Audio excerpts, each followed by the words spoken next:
Good evening and welcome to the Candidate Forum for Pennsylvania's Congressional 4th District. My name is Jamie Mogul. I'll be your moderator tonight. But before we get started, we're going to start with the Pledge of Allegiance. That's why you see it up on the screen. So if you all could join me. I pledge allegiance to the flag of the United States of America and to the republic for which it stands, one nation, under God, indivisible, with liberty and justice for all.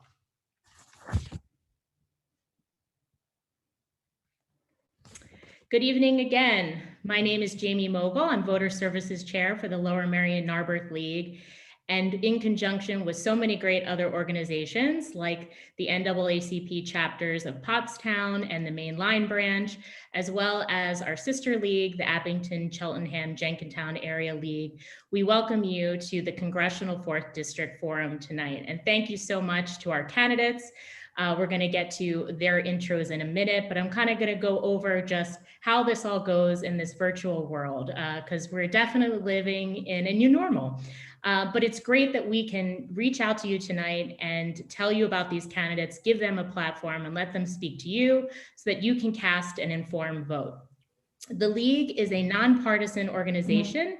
We neither support nor endorse or oppose candidates. We are dedicated to ensuring that all eligible voters can vote without impediment and cast an informed vote. We want to remind people that the deadline for registering is fast approaching, October 19th. Do not wait. Make sure to check your registration. If you're watching tonight, it means you want to be informed. You want to make sure you can cast your vote. You can also go to vote411.org, the League's platform, and find out more about the candidates from the top of the ballot on down, and prepare your ballot to, again, make sure that you're ready to make a plan to vote.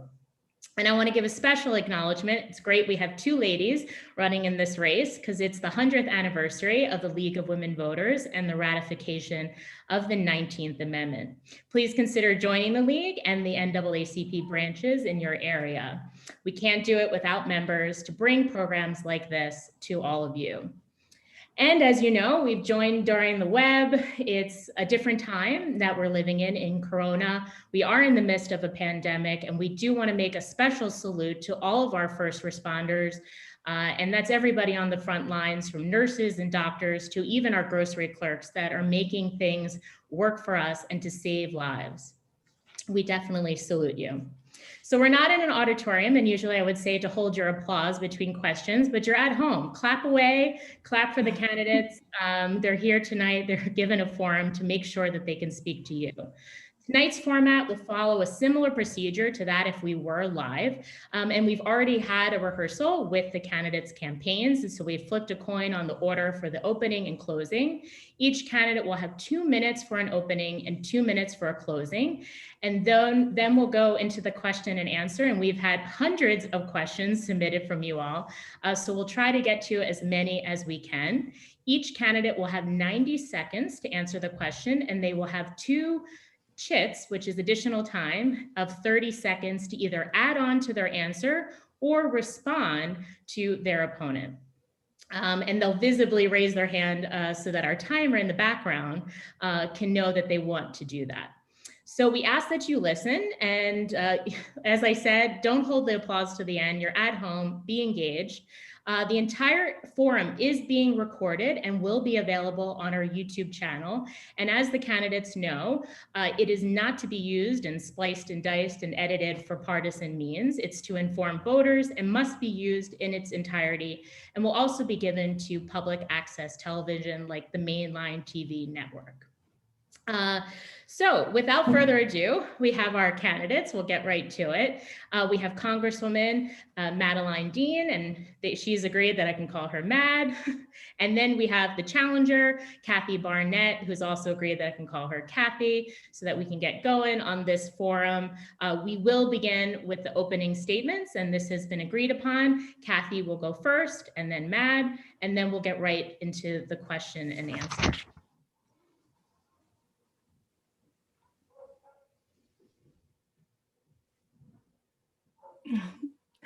I guess I can start. Hello. Thank you so much for the opportunity to be able to come and speak with you. Before I begin, I would like to say that my thoughts and prayers are with our president, his family, and with every American who is suffering from this insidious virus. By way of introduction, allow me to start by saying I was a little Black girl who grew up on a pig farm in Southern Alabama. I grew up below the bottom rung of the economic ladder. I grew up in a home with no insulation, no running water, an outhouse in the back, and a well on the side.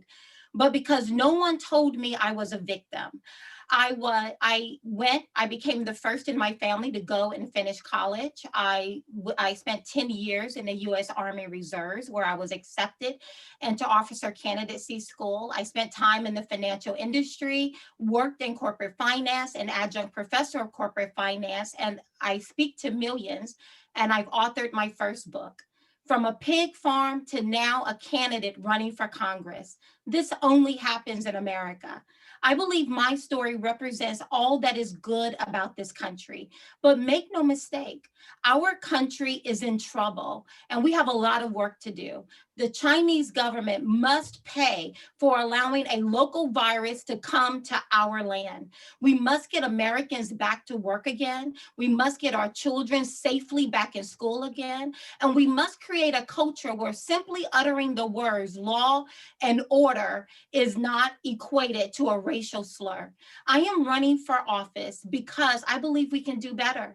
And I am running because I want to preserve this nation for the next little boy or girl who find themselves underneath a rock and decide they want to do better. But it all starts with better leadership. We need leadership that can see through the division, leadership who loves this country, and most of all, leadership that wants to see everyone do well. Thank you. Thanks, Kathy. Matt? Thank you, Jamie Mogul and the League of Women Voters, Lower Merion, Narberth, also the other leagues that you have partnered with. And also thank you to NAACP, Pottstown, and Mr. Johnny Corson, President. To be very brief, I'm a person who was born and raised here, and I was educated here at Abington High School. I've had the chance to work and live here. I got my first job in this district at Penny's Flowers at 14. My husband and I chose to raise our children here. I thought I would just break this into two pieces. Number one, my legislative priorities and issues that I think matter. And number two, and most importantly, the constituents. So number one, just a quick rundown of some of the most important issues facing our district and our country. Healthcare. Healthcare is a right, especially during a pandemic such as COVID. And I believe that healthcare should be available to every American, and it should include mental health and addiction services. Number two, the economy and jobs. We have to do everything we can to grow our economy and preserve jobs for the future. Number three, ethics and good government. I think the most important thing that we need is trust of our public officials, of our public servants. And so I want to make sure that we do that, because when we do that, we will find equal justice for all, for women, for racial justice, for LGBTQ, for immigrants and minorities. To that end, I want to talk about on the constituent side. I've had the pleasure of serving constituents, first as a state representative and now in Congress. We have a record of closing more than almost 3,000 constituent cases. It's quite a high number for a freshman member of Congress. We have corresponded with nearly 2,000 people in our district. And I've had the chance to have more than 15 town halls, put together advisory groups of students, diversity, of ethnicity, of race, of disability.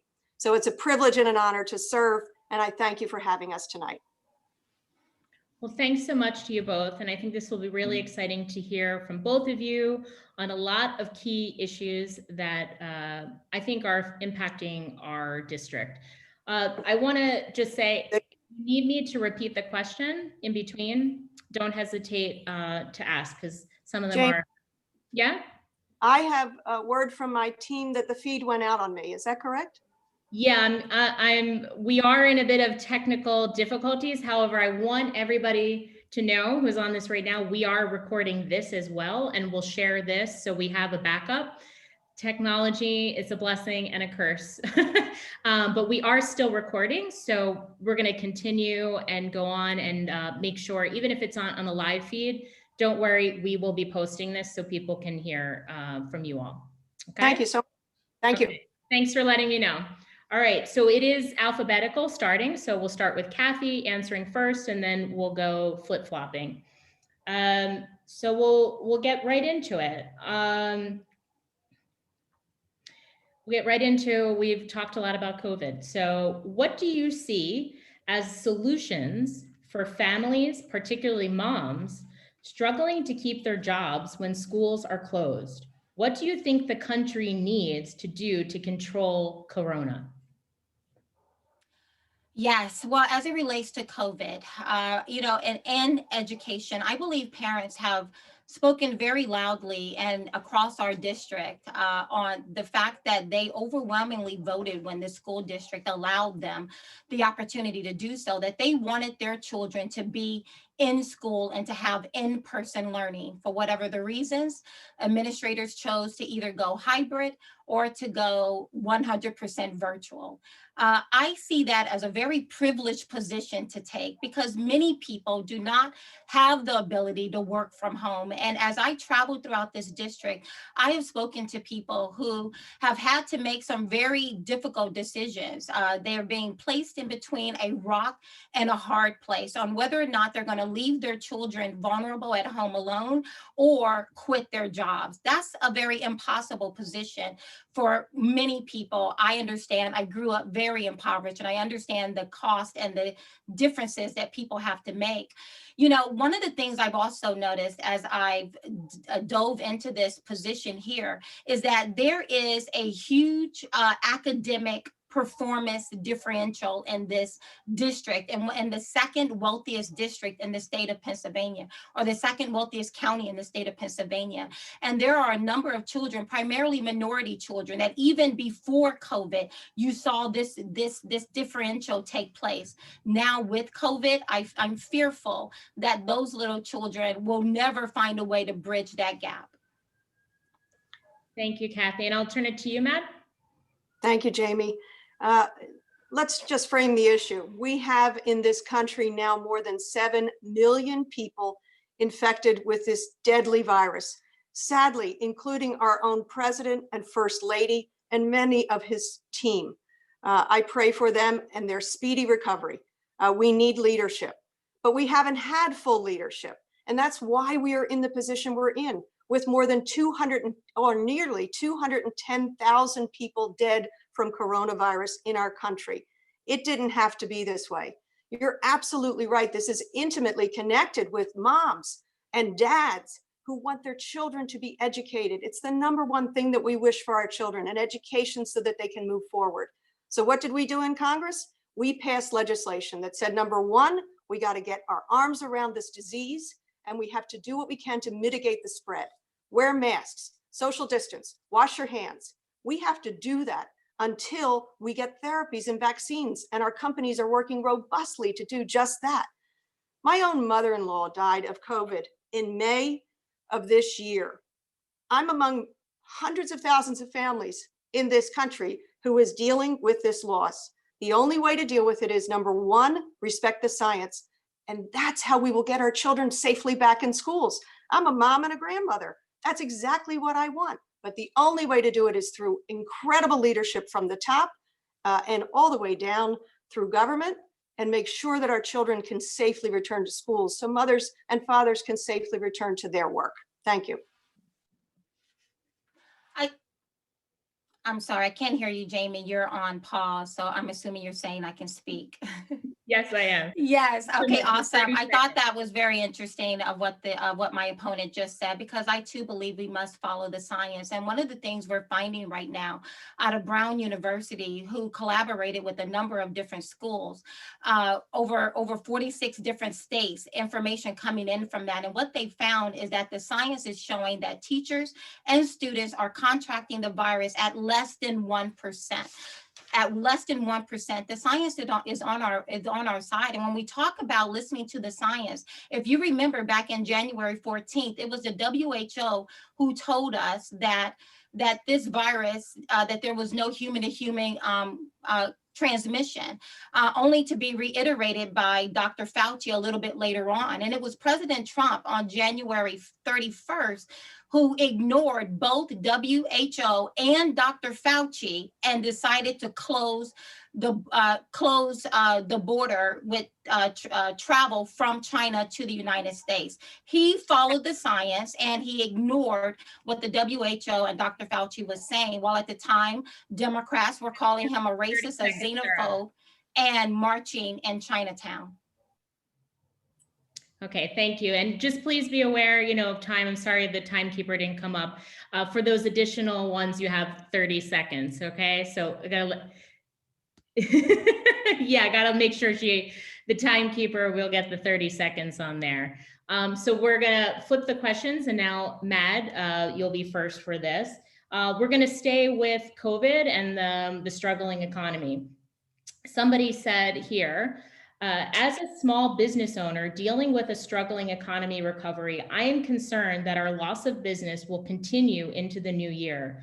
What measures will you take or have you taken to help small businesses like mine? I thank you for the question, and I thank the small business owner, because I know in our district and really across the country, small businesses are the backbone of our economy. Montgomery County is a proud home to the most small businesses in the Commonwealth and the highest payroll, the number of employees who are employed by small businesses. Throughout this pandemic, I have spent time every single week deliberately connecting with small business owners to find out what is their experience. Are they able to connect to the resources that we have sent them? It has been an eye-opening experience, and also, I have to admit to you, so inspiring to me because of how people care deeply about their business and their employees. So number one, what do we have to do? We have to do what we continue to do. In a bipartisan way, we passed 4 bills to send trillions of dollars of relief to small businesses, to individuals, to families. We have to continue to do that. We spent a tremendous amount of money on PPP to keep employees connected to payroll and to their jobs and to their employers. The questioner is absolutely right. This is going to take a lot longer. So what else do we have to do? We have to get more relief to small businesses. That's why I introduced the Main Street, Restore America's Main Street program, to get direct liquidity to the smallest of businesses, not to tell you how to spend it. The other thing I have introduced, because we're not done, we have to continue to help families and businesses through this. The other thing I introduced was payments for the people. We know the one $1,200 check to individuals back in April is simply not enough to sustain families, to pay their bills through the course of a pandemic of all things. Other things that we can do are to make sure that we send resources. Did you see what the Republicans have done? We passed the HEROES Act in May of this year. We passed a CARES 2.0 this week, and the Republican Party and this administration have done nothing. In fact, they have suggested that maybe states should just go bankrupt.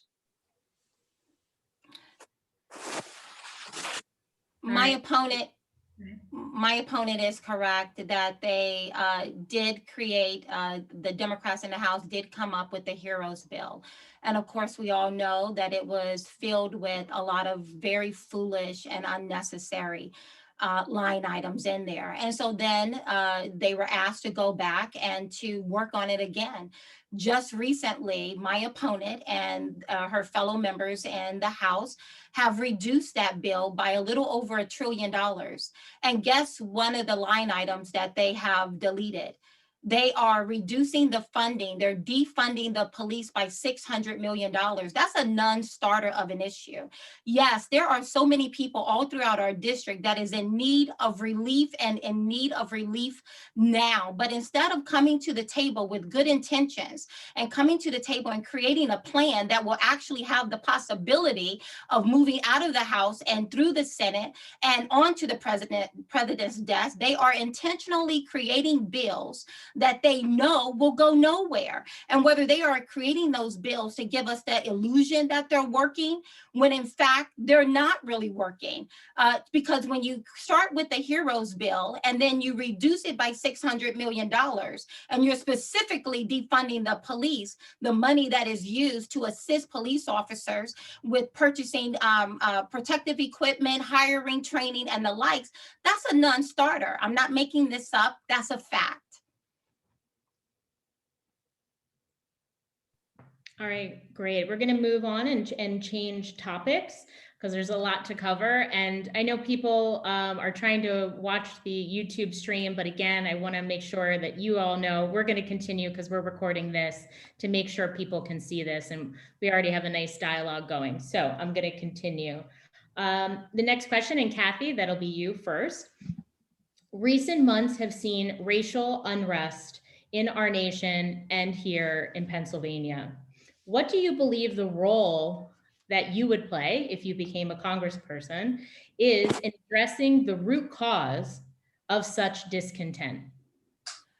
Yes, as it relates to race relations, that's an issue in this nation, and we have seen it become more and more of a spotlight.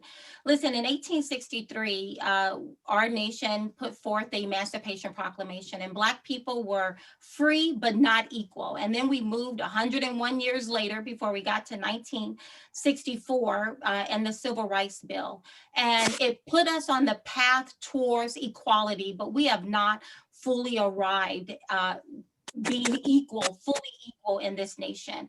I believe this is an opportunity for us to start talking about inclusion, financial inclusion specifically, to bring those who find themselves marginalized and who find themselves underrepresented within the into the shared prosperity of this nation. But because primarily white progressive liberals are hijacking a very important topic, and that is the full inclusion of Black people, minorities into the shared prosperity of this nation, we're talking about a whole lot of foolish things like defunding or abolishing the police. And I'm sure that if we trace the word abolish or defund the police, it would never have come out of a Black person's mouth. It came out of someone's mouth who's probably white in an Ivy League university behind a gated community. In fact, the polls that are coming out, 84% of Black people are saying they want policing in their industry, in their communities. So when we start talking about what is needed, let's be clear. We need a seat at the table. When you walk into these rooms where the Black community is being discussed, rarely do you see a Black person who actually live in those communities. You can go to my website at kathybarnetteforcongress.com, and I have introduced I've written what I will introduce as one of my first bills, and that is the Minority Inclusion Act, where we can actually begin to talk real sense about what is needed. Thanks, Kathy. And Matt, I'll turn it to you. Thank you, Jamie, for the question. You know what? We are at a moment, at a civil rights reckoning. I am so lucky to serve in Congress and had the privilege of serving with John Lewis. I had the chance to cross the Edmund Pettus Bridge with him twice in the last 2 years, where we relived what he as a young man stood for, sacrificed for, and then spent the next 60 years working toward.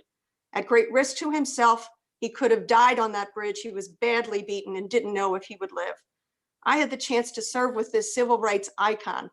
And do you know what he said? He said, we have to face this moment. Keep your eye on the prize. We have to continue to fight for racial equality, for women's equality, for LGBTQ equality. We are better than this, which is to quote Elijah Cummings, but to serve with John Lewis, to have the chance to work with him on voting rights. You might have seen that our Congress passed the Voting Rights Act, and we name it now for John Lewis, the late John Lewis, because I am confident that if we protect our voting rights, that many of these other ills, including systemic racism, will be dealt with through our vote, through our voice. That's exactly what we have to do. I am lucky to serve in Congress to fight for all equal rights. Thank you both. We're going to change topics and we're going to talk about the environment. We've gotten several questions, everything from ranging, do you support fracking, to more of a broad question, which I'm going to ask you, do you support climate change, controlling climate change and measures to combat climate change? And what would you do? What would you enact as those measures, or what have you done? I'm not sure who's first. Mad, you're up. Thank you. Sorry, Jamie, I didn't want to cut in if it wasn't my turn. Okay, and while we're doing this, I'm messaging people to share out that we're still recording this, okay? So thank you both for keeping it going. No, thank you. Your question is one of the most important questions that we face. Our planet is in peril. Young people remind me of that. Old people remind me of that. I was a state legislator, so I always begin this conversation with Article 1, Section 27 of the Pennsylvania Constitution, which says we, the people, have the right to clean air, clean water, and the preservation of our natural aesthetic, not just for us, but for future generations, like my 3 grandchildren. I take that responsibility and that right very seriously. So that's why I have been proud to support legislation that will protect our planet. We'll call climate change the existential crisis that it is, the challenge to our planet. All of the other issues that we talk about will be non-consequential if we don't take care of our planet. Reduce greenhouse gas emissions, reduce methane gas emissions. There's lots we can do. That's why I was proud to be a part of passage of Climate Action Now. Proud to pass a bill that puts us back in the Paris Climate Accords. Imagine 127 nations got together and said, we together as a globe must do something to protect our planet. And this administration, this president was proud to immediately say he would jump out of the Paris Climate Accords. That's just one of the many things that this administration has gotten wrong. How about more than 70 regulations that he's pulled away from the protection of clean air and clean water? I'll continue to work for the protection of our planet. Thank Yes. you. Yes. Yes. I believe the climate is changing, and I believe the climate has been changing for several centuries now. And I believe the climate will continue to change. I also believe that humans participate in that change, and that we have an obligation to both protect our economies while at the same time protecting our environment. These climate change purveyors, they always seem to talk about the risk associated with fossil fuel, and you never hear them talking about the benefits. Does anyone have a cell phone right now? How many of you enjoy walking into your room and flipping on the light anytime you want to? Or what about having a needed surgery at night and being able to have that? There's a direct correlation between having a plethora of energy sources and the quality of our life, whether education, infrastructure, a variety of different things. Compare our nation to a third world country. There were 2 general consensus that came out of the Paris Agreement that gave me great concern. One of the first general consensus was that fossil fuel is bad and must be avoided at all costs. Well, when you have 80% of the world using fossil fuel, and we here in the United States using over 60% coming from fossil fuel, I'm not trying to get kicked back into the Stone Ages. A second concern was this general consensus that it was wealthy countries that needed to pay for poorer countries. And I disagree with that as well. And thank you both to acknowledging the time and staying with us. We are trying to get back the live feed, but we're going to continue on because this is going well, and we want to make sure we're recording this and that it stays with time. I'm trying to find next place I want to go. Let's talk about foreign affairs. Very important to the role as Congressperson. What do you feel, or the question we got was, would you support the US re-entering the Iran JCPA so it's two parts, the Paris Accords? No, to both of them, I would not. Categorically, I would not. Listen, I'm all about trade, but I'm all about an agreement and entering into agreements with other nations, but I'm all about things being fair and equitable. As I was saying with the Paris Agreement, 2 points that concerned me is one, it was this general consensus that fossil fuels are bad and that we must avoid them at all costs. When you have, again, over 80% of the world using fossil fuel as their energy source, and 60% and over 60% right here in the United States, we use fossil fuel as an energy source. We have to be very careful and be very nuanced. Cheap, reliable, replenishable energy is literally the difference between life and death. The other aspect that came out of the Paris Agreement that I vehemently disagree with is this notion that richer countries must pay for poorer countries in order for them to get onto replenishable energy. And immediately, India submitted a bill for $2.5 trillion. That is what is meant by siphoning our wealth. And China, by the way, told us, since we're a third world country, we'll take an extra 15 years. We will continue to pollute the planet for another 15 years before we take any measures to stymie our destruction of the planet with pollution. Remember, I'm going to respect the time and I'm going to stop. But yeah, so no to both of them. Okay, thank you, Kathy. And Matt? Let's start with the environment and the Paris Climate Accords. When everyone from the Pope to the Pentagon to prisoners tells you we have a problem with our environment and man is making it worse, the activity of men are making it worse, we need to pay attention. It's a threat to our public health. It's a threat to our national security. And so I take it very, very seriously. Of course, we should get back into the Paris Climate Accords. We are one planet. We get one shot at this. We need to work together. The difference between me and the administration, for example, couldn't be more clear, couldn't be more stark. Pull out of every relationship, break relationships around the world. That's not who we are as a leader. On JPCOA, what I hope we do is recognize that Iran is an extraordinary threat to our national security, to the security of Israel, and to the Middle East. Israel is one of the most important partners we have on the planet, and we have to make sure that they are safe and secure. So I would make sure that, I hope that in terms of foreign affairs, we get back into an agreement that actually has teeth, that has sanctions, that makes sure that Iran never gets its hands on a nuclear weapon.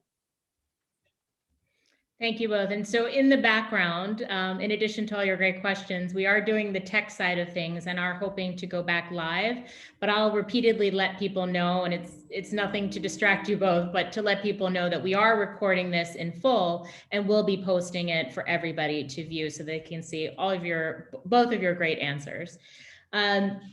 Next, we're going to change to a different hot topic, and that's the Second Amendment. I would ask, or this person asked, not me, what is your stance on the Second Amendment and what would you do to, if you would, propose regarding gun safety legislation at the congressional level? And I think, Matt, you're up. Thank you. Thank you for the question. I am somebody who is a student of the Constitution and believes in the Second Amendment, but I'm also somebody who has spent an entire adult lifetime talking about and trying to make a difference in terms of gun violence. In this country, more than 40,000 people a year die of gun violence. Half of those, more than half of those, are gun violence suicide. Another 100,000 people a year are caught in the crossfire, literally wounded, caught in the crossfire. I call it a jetliner a day, 300 plus souls, either dying or being injured by gun violence. We have to do something about it. So what I have been proud to be a part of is a Congress that decided in judiciary, for example, our very first hearing was about gun violence. 2 bills that we passed in February of last year were universal background checks and closing the Charleston loophole, bills that would save lives. I'm not a threat to anybody's Second Amendment rights. I've got a son, Harry, who loves to shoot. He's taken me shooting. But what I am interested in is making sure we save lives. We need to pass sensible legislation. We need to call on the Senate, who sat on its hands after we passed this legislation to save lives. Background checks. 95% of Americans, gun owners as well, believe that background checks will save lives and are appropriate. I had the chance to work with John Lewis on this very issue. And I said to him, the day we walked out arm in arm, the whole caucus went out arm in arm to celebrate that we had passed these bills for the first time in more than 2 decades. He said, don't worry, keep your eye on the prize. We will get it done.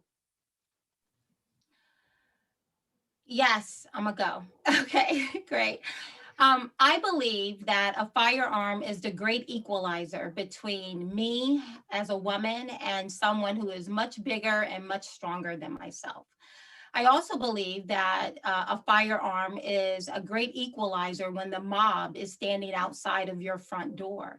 We've been seeing that happen more and more and more. And I know that there may be some who may say, oh, she's fear mongering, but it's not fear mongering if the fear is real. We are watching this, we are seeing this take place all throughout our country. And I also believe that the Second Amendment secures my right as a law-abiding citizen to both keep and carry a firearm, and I will oppose those restrictions that come against that right. Now, I will promote proper gun safety. I believe the government has a role to play in incentivizing people in the proper training, handling, and storage of their weapons or of their firearms. Now, we have a lot of naysayers, and you never hear the naysayers talk about the over 3 million crimes that never happened because someone had a gun. And that is according to the CDC in a report that they provided to President Barack Obama. So listen, you have to ask yourself, what is a prerequisite of a criminal? What's the prerequisite for a criminal? They don't obey the law. Here in Pennsylvania, we have over 3,100 laws. Would 3,101 law make the difference to a law-abiding citizen? I don't think so. Okay, we're going to move on and again change topics. And for those who've rejoined us, we are live again, but I want to note that we've been recording the whole thing and it will be put up so that you can see all of these great responses from the Congresswoman and Kathy Barnette. So I have a question here, which I think is even pertinent to myself. Student loans. Student loans are a crisis in the making and are a crisis. What do you think could be done to avoid this crisis and change this? Not only is it an issue for you, Jamie, it's an issue for me and countless millions of others. We need to really put our head together, cooler heads, people who are coming in and able to actually talk across the aisle in order to figure this one out. I do not believe that the answer is to bail everyone out. I do not believe that. I do not believe that according to the Sanders plan, for example, and those who lean more to the left, of getting the 1%ers to pay for taxing the 1%ers in order to have a pool of money to pay off all debt, nor do I believe that the answer is to do universal colleges for everyone. I remember when I was in high school, and in my high school, there was a trade school, and you saw students coming in because they recognized everyone wasn't going to go to a 4-year college. And in fact, I believe everyone should not go to a 4-year college. Some people will better use their time doing other things. But I believe everyone should be educated. And I think that that can be done in cutting a lot of that cost that we're seeing students take on these large debts, only to not ever use that degree or figure out they shouldn't have been there in the first place. So trade schools will be very important. In addition, instead of bailing out these universities with grants, we need to hold these universities accountable, specifically those who are receiving federal funds. Great end to timing. Matt, I'll turn it to you. Thank you, Jamie. This is an issue I care a lot about. As a mother, a grandmother, and a former professor, I taught for 10 years, so I saw students grappling with student loan debt. Let's define the problem. In our country before the pandemic, we had $1.6 trillion worth of student loan debt, saddling our young people, stymieing them from investing in a house, maybe preparing to be married or have a family. We have to do something about it. That's why I did 2 things before the pandemic.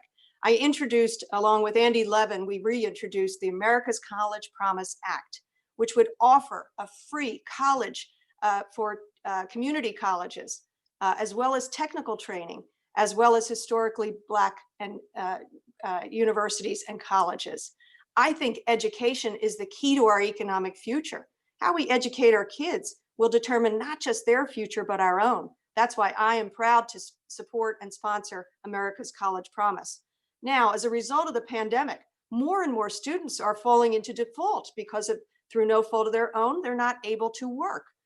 We have to free them of that. That's why I introduced legislation to give them relief of up to $10,000 in their student loans. There's a lot we can do. Number one, we have to make sure we recognize that we want young people to claim their education, and we don't want them saddled with debt that will only hold them back in the future. I hope that my two pieces of legislation move forward. Thank you both. We're going to continue on education, but we're going to go younger than that to the real foundation. And we got a question, meaning the earlier years, and we got a question about that. What are you going to do to assure that all children have access to a good education? And would you vote for school vouchers? Where do you stand on school choice? So it's a conglomerate of a bigger issue. Again, yeah, Mad, you're up. Again, my experience and my background informed me. I was 6.5 years a state legislator. Again, the Pennsylvania Constitution says that we owe every child in this state a public school education that is thorough and efficient. I take that right and that responsibility extremely seriously. So what are we doing? The state funds most of pre-K, K through 12 education. We don't fund it enough. I always fought for more funding for education. We don't fund it equitably. This district, the 4th Congressional District, is home to so many fantastic schools and school districts and teachers and administrators, but we know that it is unequal. From Pottstown to Norristown to Cheltenham, we want every student, every child to get a good education. So that's why I have fought for more funding from both the state and federal level for education. An equitable funding formula, which we do not now have in place, for universal pre-K and for quality full-time kindergarten. Fully funding education is not only the right thing to do, I actually believe it will be the economic future of our country. It's the way to restore our country and our economy, and it's the right thing to do for our kids. Thank you. Kathy? Yes, if you walked into my home and over my office door, I have a quote that I earnestly believe in, and that is one from Frederick Douglass, that knowledge makes a man unfit to be a slave. If you want to make sure that little children grow up and have opportunities in this world, then you make sure you give them the education they need, and you do it as soon as possible. What my opponent and many others talk about in theory, I understand in reality. As I said before, I grew up on a pig farm in Southern Alabama, and on my way of clawing myself from up underneath that rock, education was key for me. I would not be here today if it was not for an education. And it is so vital that we make sure that our children have that. But again, when I look at what's going on all throughout this district, once more, I've said it before, I'm gonna say it again, Montgomery County is the second wealthiest county in the state of Pennsylvania. There is no reason that by the time a young child gets into the 3rd grade, you begin to see an academic performance differential, and primarily along poor and a minority student line almost immediately. So let me tell you, COVID and virtual schooling or hybrid schooling is not going to help those little kids. Secondly, it is not money. We don't need more money. Money is not the solution. I'm gonna give a couple more minutes. I'm sorry. Timekeeper know that we're going to add an additional 30 seconds. Kathy? Yes. Yes, for example, in Wissahickon has an annual budget of over $100 million. So with 4,400 students, it's about roughly $22,000 per student. And that differential happens there. $22,000, a budget of $100,000. What in the world? More money is not the issue. We need to figure out what the problem is. I believe it starts with jobs, making sure we bring more more jobs into this district, and also being able to come around parents who aren't living very in privileged bubbles like some of our other constituents here. Thank you, Kathy. All right, we're gonna go. We were talking about building up and supporting our young people. Now we're gonna talk about seniors. We got a question specifically on that from a senior that depends on Social Security and Medicare. And they're asking, what are your priorities for protecting seniors and protecting our financial security? And I believe it's you, Kathy. Yes. Great question. Thank you so very much for answering it. You know, this is a can that has been kicked down the road since I was a little girl, and no one has the nerve to tackle it. And I don't really know what the solution is completely. I don't think anyone does. And if anyone say that they do, I believe that that is not true. Because again, it's a can that has been proverbially kicked down the road into in perpetuity. One of the things when you talk about senior citizens, one of the first things I would do when I get in office is join the chorus call for investigating why, for example, Dr. Levin and Governor Wolf mandated that nursing home facilities and long-term care facilities take in COVID-19 positive patients. In Montgomery County, 93% of the deaths due to COVID occurred in nursing homes and long-term care facilities. My opponent recently did an interview with Dr. Levin and applauded Dr. Levin on a job well done in handling COVID. I do not think 92% death rate of as it relates to COVID in our county is a job well done. So not just your financial security is at stake, but also your very life. This is a virus. And one thing we know is that there may be others. And now they're talking about a spike is coming. So this is a very big conversation. Thank you. Well, Jamie, I think the question was about Social Security. And what should we do about Social Security? We should make sure that it is there for seniors as they retire. It's a promise that we make. It's a contract that we make. As we work, we invest in the Social Security system. It is government's obligation to make sure that it is there when seniors retire. Strangely, what the Republican Party has recently suggested, including this administration, was let's stop collecting Social Security taxes during the pandemic. Well, I find that that is an absurdity, an obscenity, frankly. We need to live up to the promise of Social Security. That's why I was proud to co-sponsor HR 2100, which is a really powerful package of bills to protect Social Security so that when seniors retire, they will not have to worry if the fund is solvent, if the money is there, if their retirement is secure. To do anything less is irresponsible. People have a right to trust their government. They have a right to the facts and the truth.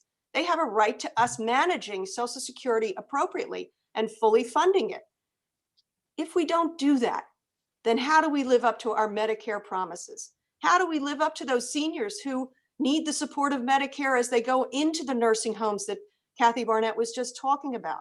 We have to make sure that Social Security is robust, secure, so that our seniors can retire comfortably and as well as they possibly can to enjoy their life because they've worked hard to put into Social Security.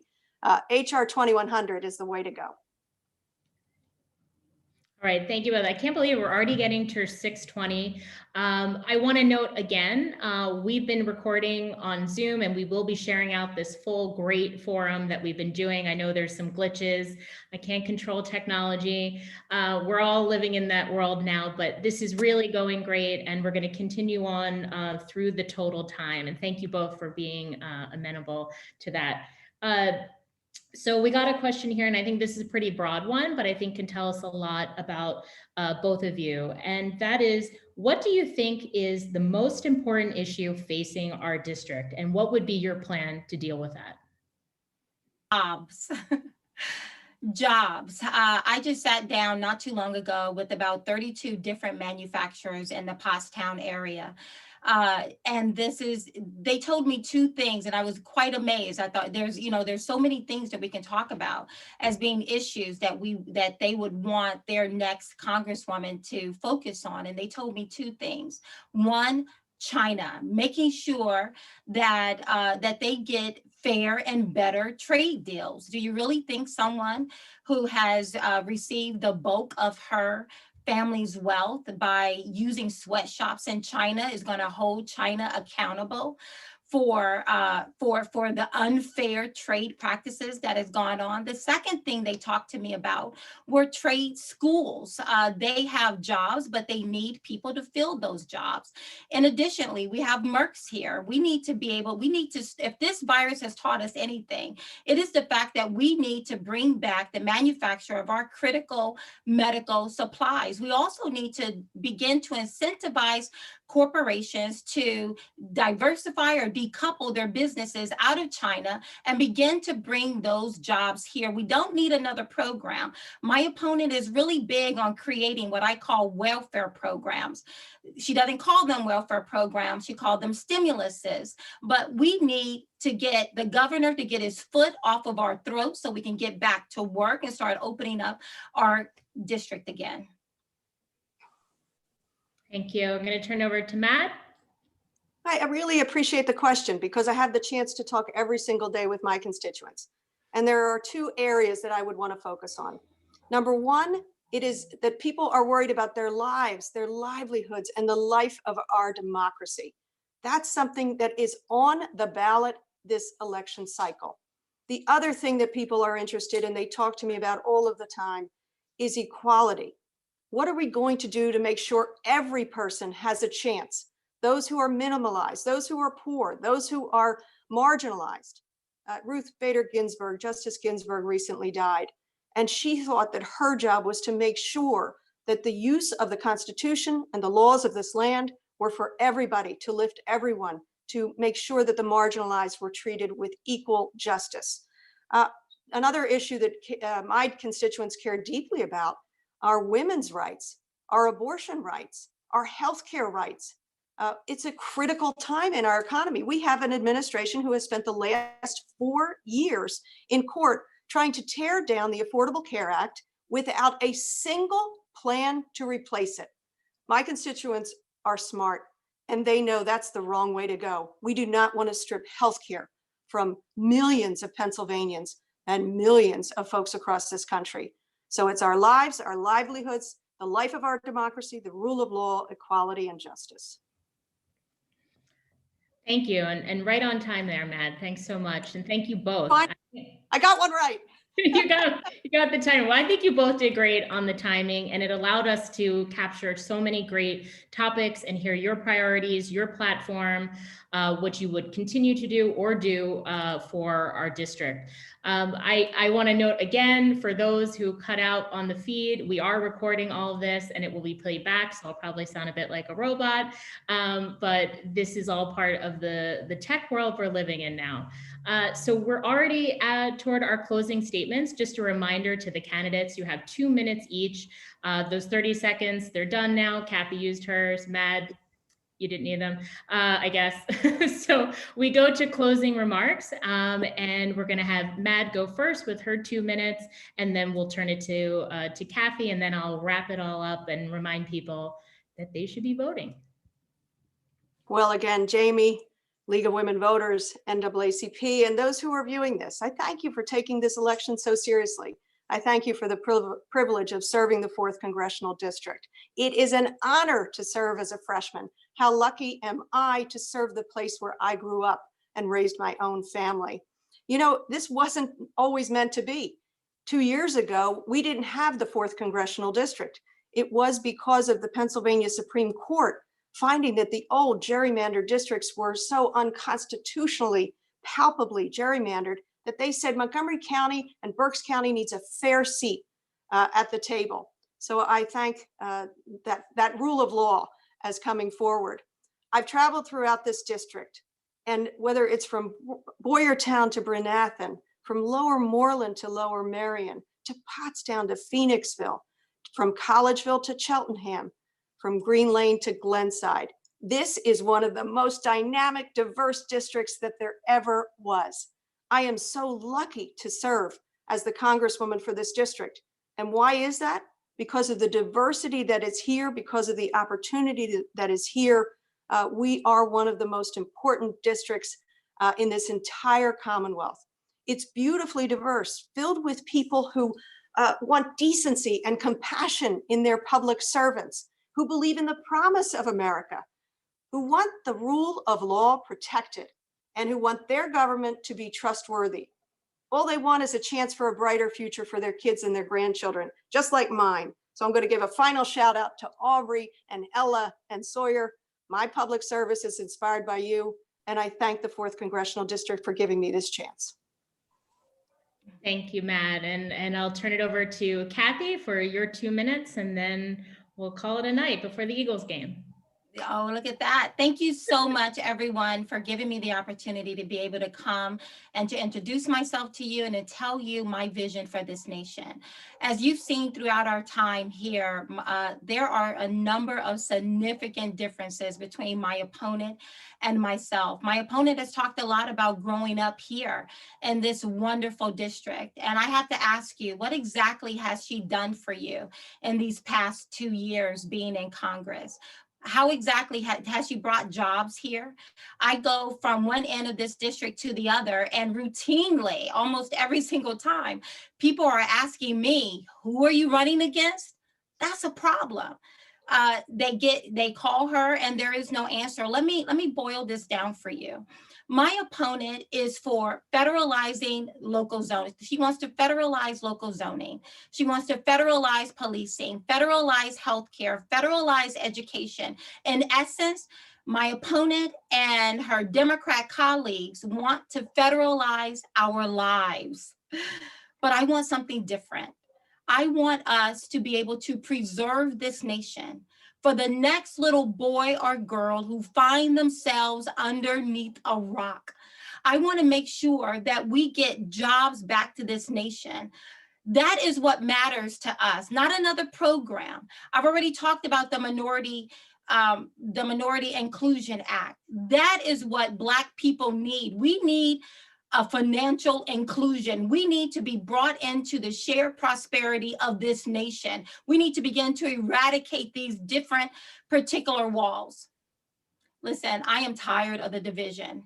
I am tired of the lies and the manipulations. Right now, my opponent would tell you that they are hard at work in Congress on this next stimulus bill. But let me tell you, that bill is not coming because they've created a bill they do not intend to pass. All right. Well, I can't believe it. We made it through. I know some are just joining us on the live stream, but again, we've recorded all of this so that you could hear from the wonderful candidates, Congresswoman Madeleine and Kathy Barnette for Congress. So you will be able to see everything they've said in full if you'd like to watch from the beginning to the end. So I want to thank both of them again. Thank you for being in this virtual forum and being accommodating to our time. I want to remind people, October 19th, last day to register. October 27th, last day to apply to vote by mail, although you shouldn't be waiting that long, right? We don't want to take any chances. And so also November 3rd. And I like to say, you do you. If you want to vote by mail, vote by mail. And you don't even need to pay postage. Postage is paid, or you can drop it in a Dropbox. All of that can be found on your voter services for your respective county where those locations are, or a satellite office where it's a one-stop shop where you can register, vote by mail, all together, or maybe you have questions that you'd like to be answered in person, so you don't necessarily need to go to Norristown. Maybe here, I'm in Lower Merion, I can go over to Narberth. So there's plenty of options, and there's also Election Day in person at your polling location. Please do not wait. Go to votespa.com, make sure you're registered. You can track your ballot too. There's lots of resources, great resources. Thank you from the League of Lower Merion, Narberth, Abington, Cheltenham, Jenkintown, and the wonderful branches of the NAACP, Pottstown, and another one that I'm a member of, Mainline Branch. We are very grateful to the two candidates because this is really what the league is all about. It's empowering voters, making an informed decision. Again, vote 411. You can find out more about the two candidates tonight and plan your ballot from the top to the bottom. No more straight party voting. So you're going to be informed and you're going to know who you're voting for from the top on down. So again, thanks so much. And maybe the birds will actually get a win tonight. Okay.